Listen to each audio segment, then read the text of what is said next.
The Psychology of Money. 5 lessons that change the way I invest. You've been misled. They made you believe that getting rich was all about formulas, spreadsheets, cold math. But here's something no one at the bank will ever tell you. Money isn't an exact science. It's human behavior disguised as numbers. That's why so many smart people stay broke, while others, ordinary folks, quietly build massive wealth. You can master every chart, memorize what CDI, S&P 500 volatility, and inflation mean. But if you don't have emotional control, if you don't understand how your mind sabotages your decisions, you'll keep making the same mistakes. Buying high, selling low, and blaming the market. Here's the truth bomb. It's not the market that ruins your investments. It's you. In this video, I'm going to share 5 powerful lessons that completely change the way I invest. And they might change yours too. No empty motivational fluff. Just the raw stuff no one teaches in school. We're going to talk about money in a real way. The kind of internal battles you don't even realize you're fighting. And by the end, you won't just understand more about money, you'll understand more about yourself. Now tell me, are you ready to hear some hard truths that might hurt at first, but set you free in the end? Pay the price. You know that rush you get when you first start investing.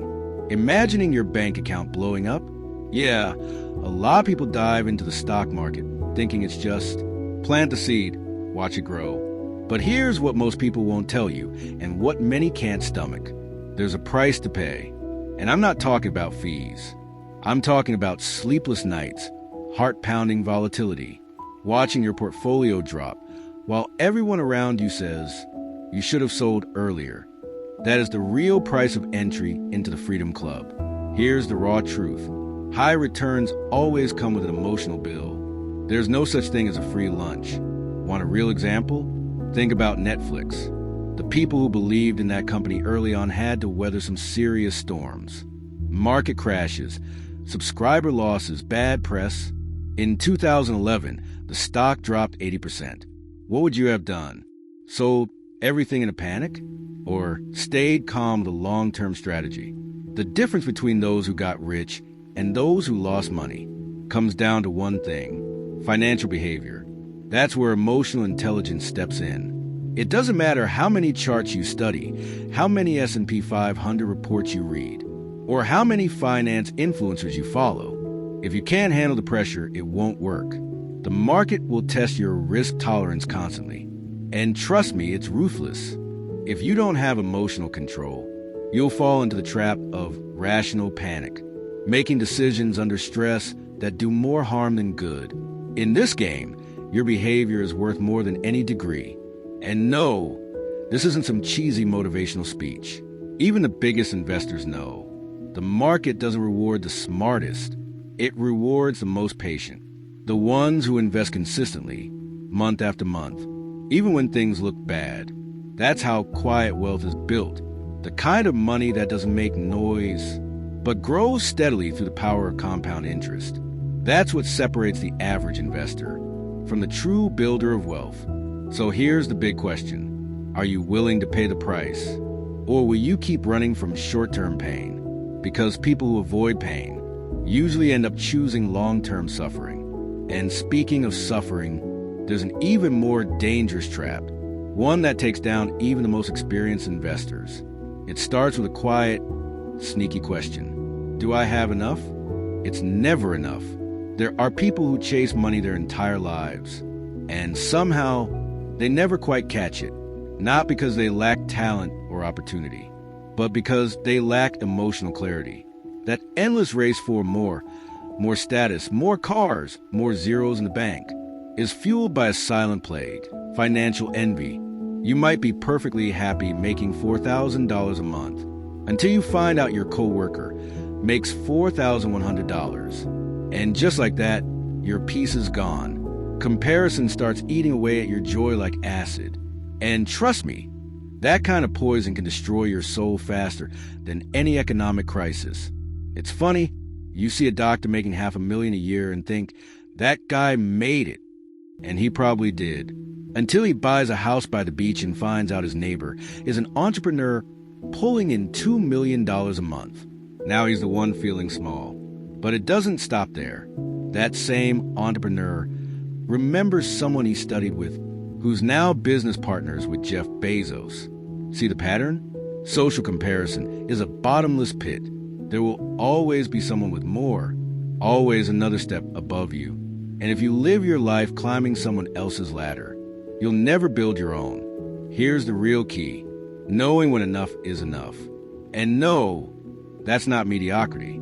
It's self-awareness. It's emotional maturity. It's realizing you don't trade what you have and need for something you don't have and don't even need. So many people go broke, literally, because they don't respect that limit.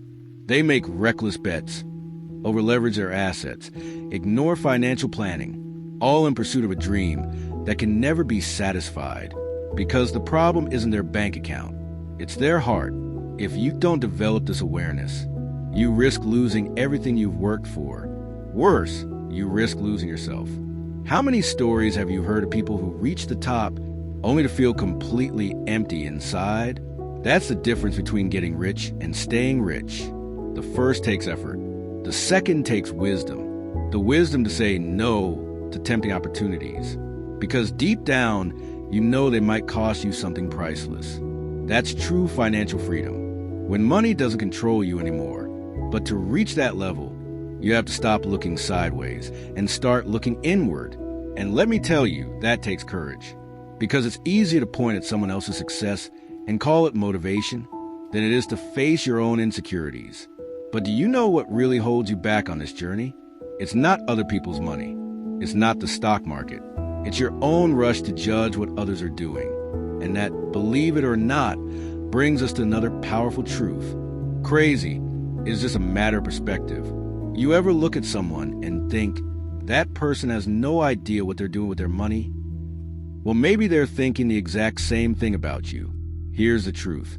What seems irrational to you might make total sense to them. It's all about perspective. Each person carries a unique history, experiences, beliefs, scars that shape the way they make decisions. And if there's one thing I've learned from years of studying human behavior around money, it's this. No one makes purely rational decisions. And that's okay. Think about this. A single mother earning minimum wage with 3 kids spends $10 a month on lottery tickets. You might think that's insane. But what if that ticket is her one sliver of hope? Her imagined shot at breaking the cycle? In her world, that purchase isn't irrational.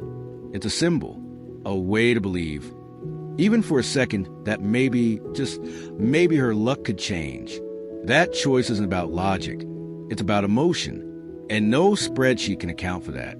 A lot of people fall into the trap of copying investment strategies without understanding where they actually come from. A billionaire playing it ultra safe may just be trying to protect what he's already built, while a 25-year-old with $500 in the bank might take bigger risks because they're still chasing the dream. Now imagine if they tried to follow each other's plan. Disaster. That's why knowing your own risk profile, your own season of life, and your personal goals is non-negotiable. And even more than that, you've got to respect the rhythm of your own game. And here's the beauty of it. Once you understand this, you start judging people less. And when you judge less, you make fewer mistakes, less comparison, less emotional bias, fewer ego-driven decisions. Remember that friend who made a fortune in crypto and now insists his way is the only way? Maybe it worked for him, but that doesn't mean it's right for you. And that's okay. Don't step into someone else's arena just because it looks shiny. If something doesn't align with your knowledge, your strategy, or your peace, walk away. There's a quote I love. You don't need to win every game. You just need to win your game. And winning your game starts with one simple step: knowing yourself, understanding why you do what you do with your money, and most importantly, refusing to be a parrot repeating other people's strategies blindly. And since we're talking about things that seem irrational at first glance, maybe it's time to dive into those moments no one, absolutely no one, can predict. And that's where the game really changes. Peek boo, black swans. There are moments in history when everything changes. In a split second, what once felt solid collapses, and what seemed impossible suddenly becomes reality. Pandemics, wars, financial crashes. These are what Nassim Taleb calls black swans, rare, unpredictable events that shake everything. And if there's one thing these events have taught us, it's this: it doesn't matter how much you prepare for what you expect to happen. The real test always comes from what you never saw coming. The financial world isn't a perfect equation. It's a jungle. And in that jungle, the unexpected is king. Let me give you a clear example. Imagine you invested in the S&P 500 20 years ago. You were patient, long-term focused, but you missed the 4 best days in the market during that time. Guess what happened? Your total return would be almost cut in half. Yep, just from missing 4 days. That's a powerful lesson. Trying to predict the market is pointless, but being out of it at the wrong time, that's dangerous. That's why it's not about timing the market. It's about staying in it with confidence and clarity. And that takes a rare combo of faith and preparation. No one predicted COVID-19. No one imagined the world would literally come to a stop. And those who panicked and sold everything, driven by survival instincts, missed one of the fastest recoveries in market history. Meanwhile, the people with a long-term plan, a solid emergency fund, and nerves of steel not only protected their wealth, they multiplied it. That's elite-level financial behavior, not reacting to chaos, but surviving it with purpose. So, how do you prepare? Start with the basics. Build a cash reserve that covers at least 6 months of your living expenses. Then build a diversified portfolio. Solid stocks, real estate funds, international ETFs. And if you can, include assets that hold up well in uncertain times. Utilities, essential consumer goods, and established tech companies. And remember, diversification isn't about avoiding losses. It's about limiting the damage when chaos shows up, because it will, sooner or later. Lastly, keep this in mind. You can't predict the next crash, but you can make sure it doesn't destroy your journey. If you're waiting for a clear signal before you take action, hate to break it to you, that signal's never coming. The market is a master at hiding opportunity inside fear. And speaking of fear, there's a very specific kind, the one that floods headlines, spreads through social media, and convinces you the world is always about to collapse. The seduction of pessimism. There's something strange that happens when someone says, everything's about to go wrong. Suddenly, everyone stops to listen. It's almost hypnotic, as if the one predicting disaster must know something the optimist doesn't. That's an old bias, built deep into our survival instinct. Daniel Kahneman, a master human behavior, once said, losses weigh heavier than gains. That's why negative headlines sell, why doomsday videos go viral, and why hopeful predictions often sound naive. But here's the thing. The world, despite everything, is getting better every single day. People are living longer. Clean energy is growing. Technology is becoming cheaper and more accessible. But because all of that happens slowly, without drama, without urgency, we hardly even notice. Meanwhile, the smallest sign of crisis? Front page panic. It's the negativity bias at work. Our brains evolved to survive, not to invest. So, if you want to be a good investor, you'll have to rewire your thinking. Learn to see beyond today's fear and into tomorrow's opportunity. And that brings us to the dangerous trap. Consuming too much negative content can lead to terrible decisions. Think about it. How many times have you heard someone say, this is the year the market's going to crash? And did it crash? Now imagine you sold your investments every time you heard that. You have missed the best days, the biggest returns, the compounding that builds real wealth. The pessimist might sound smart, but more often than not, it's the calm, disciplined optimist who ends up wealthy. So how do you break free from the fear cycle? You start by protecting your mind. Be mindful of what you consume. Don't follow the prophets of doom, who make a living scaring people with the next big collapse. Instead, look for people like Hans Rosling, who back their ideas with real-world data, or Morgan Housel, who reminds us that money is more about behavior than technical knowledge. Build a filter in your mind. Ask yourself, is this helping me or just scaring me? Your emotional intelligence depends on that kind of awareness. The truth is, the world will always be unpredictable, but you don't have to be another victim of emotional waves. Being rational doesn't mean ignoring risk. It means learning how to face it without letting it control you. And those who master that skill, they don't just survive crises, they thrive through them. Because in the end, it's not the environment that determines your success. It's your ability to stay committed to the plan, even when everything around you is screaming for you to quit. And speaking of commitment, there's something you need to consider right now, before these lessons become just another forgotten idea. Now that you've learned these 5 lessons, let me ask you honestly, how many times has fear pushed you out of a good investment? How many financial decisions have you made by comparing yourself to someone else? And how many chances have you let slip away because you convince yourself now's not the right time? It's time to stop self-sabotaging. It's time to take back control of your financial behavior. To realize that investing isn't about predicting the market. It's about preparing yourself emotionally to survive it.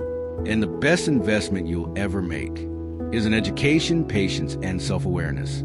You already have the knowledge. Now the question is, what will you do with it? Will you let this insight become just another browser tab you close? Or will you turn into the first step toward your financial freedom? If this video made you think, challenge your mindset, or maybe even made you a little uncomfortable, then you're ready to go deeper. Hit that subscribe button, turn on notifications, and let's keep diving into the psychology of money together, because you deserve a life where money works for you, not the other way around.